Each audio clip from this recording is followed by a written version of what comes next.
Сегодня на Дагестан, который принимал чемпиона, недавно защитившего пояс из куска железа.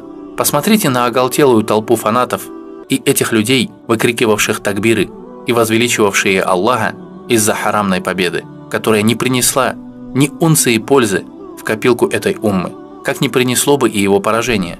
Уподобились эти люди неверующим, которые бегают за своими кумирами, как только что родившиеся телята бегают за своей матерью. И мы еще задаемся вопросом, почему Аллах унижает эту умму. Да потому что Хабиб не несет никакого ислама в массы. Как запретный мордобой может олицетворять призыв? Как суджуды и такбиры на поприщах кафирских развлекательных шоу, где ходят полуголые девушки, распиваются галлонами пива и вино, могут называться дааватом? О чем вы говорите, люди? Когда призыв ведется посредством запретного, зачем вы обманываете самих себя? Кафиры создали UFC, чтобы развлекать своих же кафиров.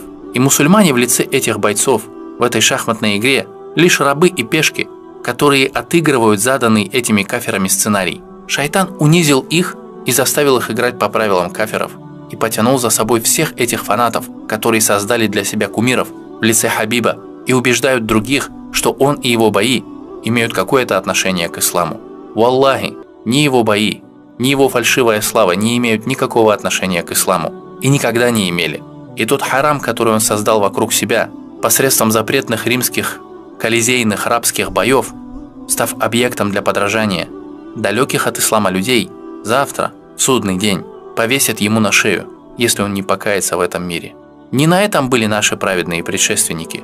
Вы можете себе представить, чтобы Умар ибн Хаттаб или Абу Бакр или Тальха, да будет доволен ими всеми Аллах, выходили бы в клетку октагона, оголив свое тело, дрались бы на ней, когда лицезрели бы их глаза сотни раздетых женщин и тысячи пьяных кафиров? Вы можете себе представить, что они, привезя из-за океана какой-то пояс из куска железа, сделанный кафирами, гордились бы этим, ездили бы с ним по улицам Мекки и Медины, показывая его? При этом все бы сподвижники собирались бы и праздновали бы это событие так, будто они отвоевали Аль-Кудс. Клянусь Аллахом, не развлекали они так кафиров, в то время как последние от умиления напивались вином, смотря за кровавым мордобоем. Клянусь Аллахом, дрожали их души и колени лишь от упоминания их имен.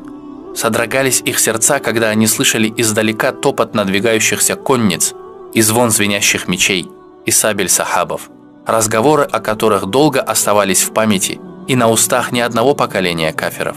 А что сейчас? Поднимая указательные пальцы вверх и произнося громогласные такбиры на шоу кафиров, люди начали сходить с ума. Да так, как будто один боец установил халифат на этой земле. Так, как будто он избавил от страданий Сирию, Ирак, Мьянму и еще сотню городов, в которых страдают наши братья и сестры.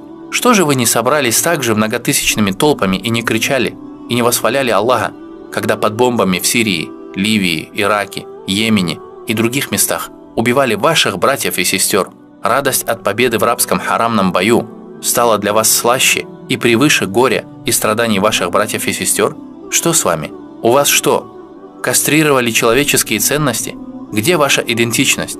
Где ваша бара в отношении зрелищ, придуманных кафирами? Не причастны мы к их хлебу и зрелищам, как не причастны они к нам.